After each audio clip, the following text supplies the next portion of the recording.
नमस्कार बच्चों, मेरा नाम है राहुल और आप देख रहे हैं मैं सीबीएसई क्लास। जो कार्य पत्रक है आपकी 8292 मैं तो माई सीबीएसई क्लास 1282। अरे बस तो 9/2/2021 की आपकी वर्कशीट है 8292 मैं तो और माई सीबीएसई क्लास। वाह जी वाह। तो विषय सामाजिक विज्ञान लोकतांत्रिक राजनीति। वाह जी वाह। क्लास 9th विद्यार्थी का नाम, प्यारे बच्चों आपका नाम, अध्यापक का नाम। पार्ट 1 लोकतंत्र क्या, लोकतंत्र क्यों। अच्छा अच्छी बात है, क्वेश्चन मार्क लगा रखा है ना। चलो, और ये आप वर्कशीट पहले भी कर चुके हैं, जैसे कि आपको पता चल रहा है ये पुनरावृत्ति के अंदर आ रही है। तो जैसे कि ये देखो लोकतंत्र क्या वर्कशीट 19। अब इन्होंने बताया नहीं है कहाँ से पुनरावृत्ति आ रही है। चलो, लेकिन माई सीबीएसई क्लास वर्कशीट 19 और कार्यपत्र के वर्कशीट 20 लोकतंत्र ही क्यों और लोकतंत्र का बेहतर अर्थ वर्कशीट 21। ठीक है, 19, 20, 21 3 वर्कशीट है आपकी, और भी होगी तो देख लीजिएगा। फिलहाल मेरे पास तो यही बची है, तो चलिए इसे पढ़ना शुरू करते हैं। निम्न 5 प्रश्नों के उत्तर दीजिए। ज़्यादा देंगे तो नंबर बढ़ा दिए जाएंगे, ऐसा कुछ नहीं है। तो चलिए नंबर पढ़ते हैं। जनता के शासन को क्या कहते हैं? सभी को पता होगा, लोकतंत्र कहते हैं। इसका आंसर हो जाएगा लोकतंत्र। राजतंत्र जहाँ पे राजा शासन करता है, और तानाशाही, अरे वो तानाशाही वो जो छोटी आंखों वाला है नहीं है, किम जोन उन किम जोन उन, वहाँ का जो शासन होता है उसे तानाशाही कहते हैं। मतलब उसी का चलता है, मतलब वो देश उसी के जैसे फूफा ने ले लिया है और उसी का चलता रहता है, और इसमें से कोई नहीं है नहीं। तो जनता का जो शासन होता है वो लोग उसमें ऐसे शासन को लोकतंत्र कहते हैं। कई लोग इसे कई बार जनतंत्र भी कह देते हैं। ठीक है, लेकिन राजतंत्र नहीं हो रहा जहाँ पर राजा शासन करता है। ठीक है, तो इसका पहले का ऑप्शन पहले वाला होगा।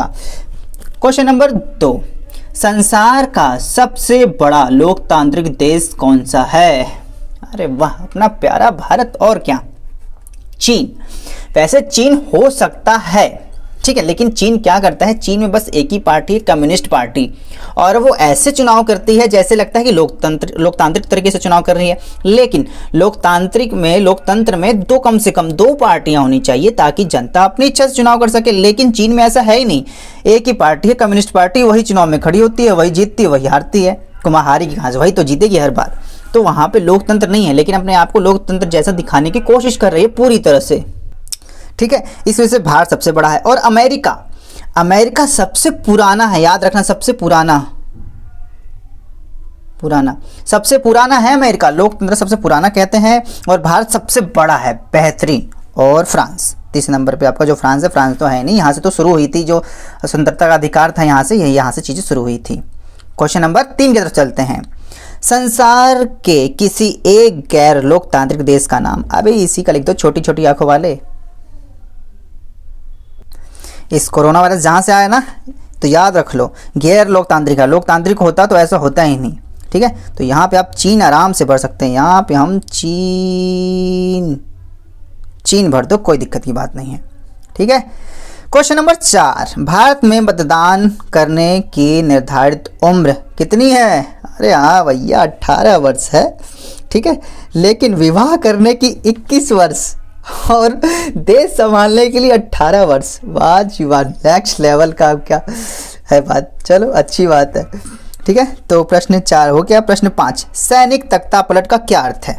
सैनिक तख्तापलट अपने कई बार तो होना, सैनिक तख्तापलट हो गया जहाँ पे ऐसा शासन होता है जहाँ पे आप सैनिक शासन कर रहे होते हैं।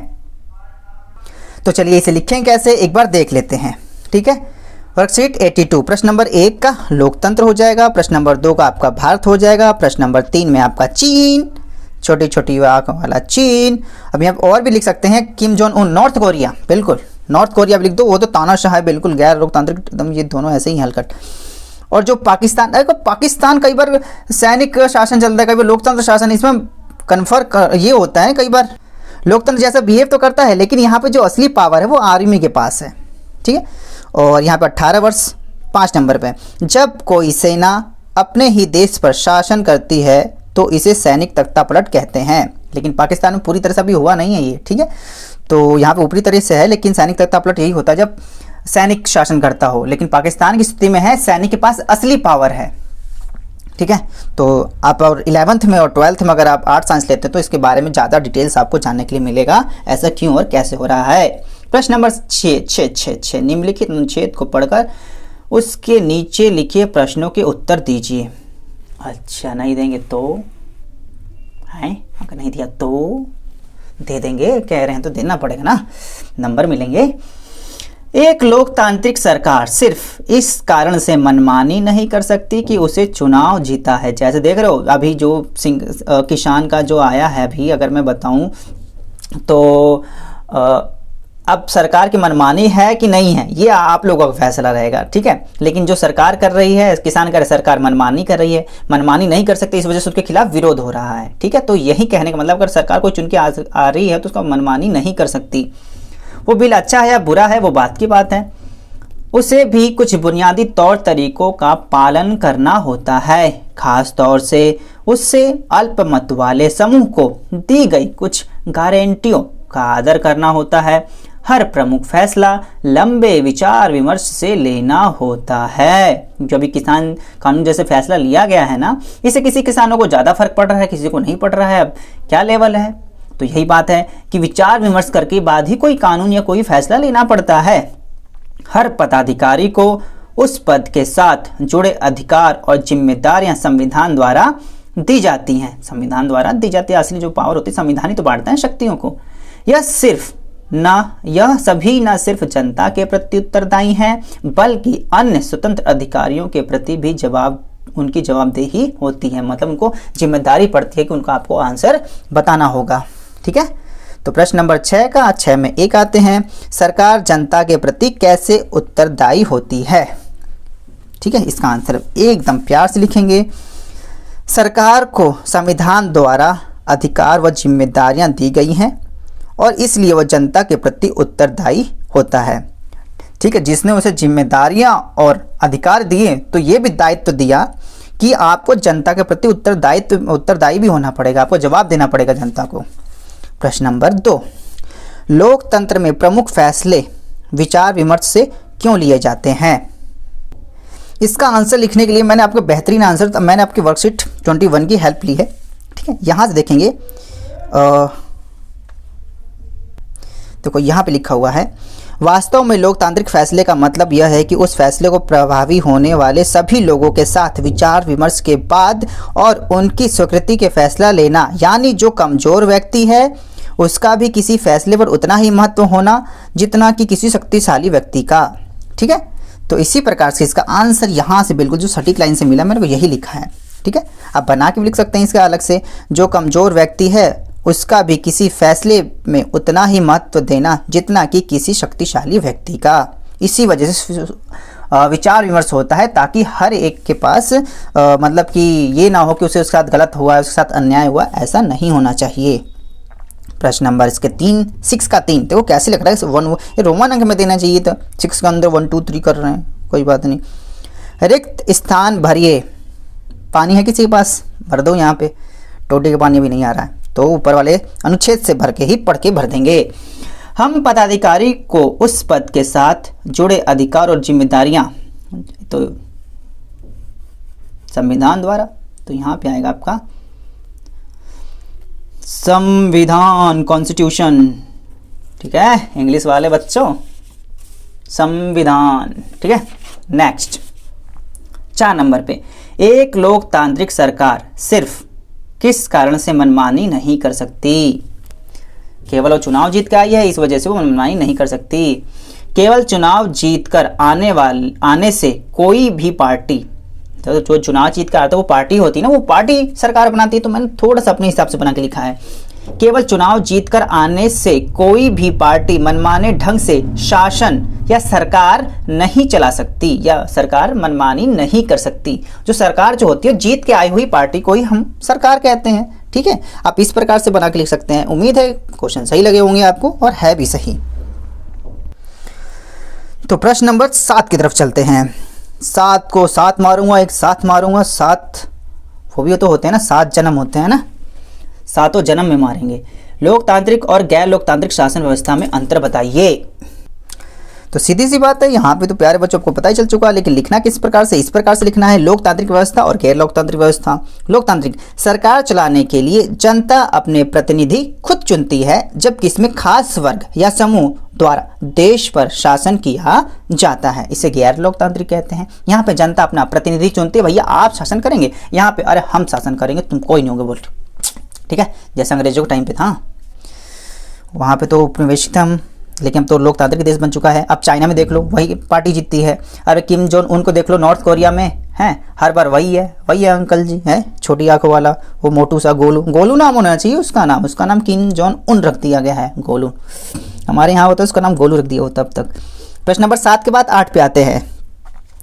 लोकतांत्रिक शासन व्यवस्था की कोई 3 विशेषताएं बताइए। ये भी आप पहले भी पढ़ चुके हैं। अगर आपको दिखाऊं तो वर्कशीट नंबर 19, लोकतंत्र क्या है, लोकतंत्र की विशेषताएं आप पहले भी कर चुके हैं, ठीक है, आपको ये नहीं लगना चाहिए अब चीज़ें आप नई बार पढ़ रहे हैं, ठीक है। आप पहले लोकतंत्र की विशेषताएं, तो मैंने इसकी हेल्प ली है, और जो मुझे छोटे से लगे हैं मैंने उन चीज़ों को लिखना ज़्यादा प्रेफर किया है, ताकि आप लोगों को याद करने में आसानी हो। प्रश्न नंबर 8 का आंसर, प्रमुख फैसले निर्वाचित नेताओं के हाथ में होता है, जैसे फिलहाल मोदी हमने ही भेजा है, लेकिन फैसले तो यही ले रहे हैं फिलहाल। स्वतंत्र, और दिल्ली में अरविंद केजरीवाल जी, अरे स्कूल के तो उन्होंने तो बिल्कुल राजाओं जैसे स्कूल बना दिया यार, मस्त स्कूल बना रखा है।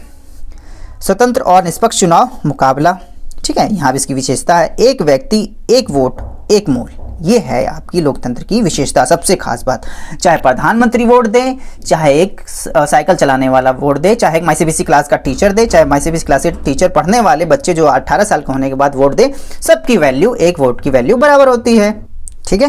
तो आप भी वोट देंगे, ठीक है, वोटर लिस्ट बना लीजिएगा, फिर केजरीवाल को, चाहे कमल के फूल को, चाहे हाथ के पंजे को, वो आपकी इच्छा है।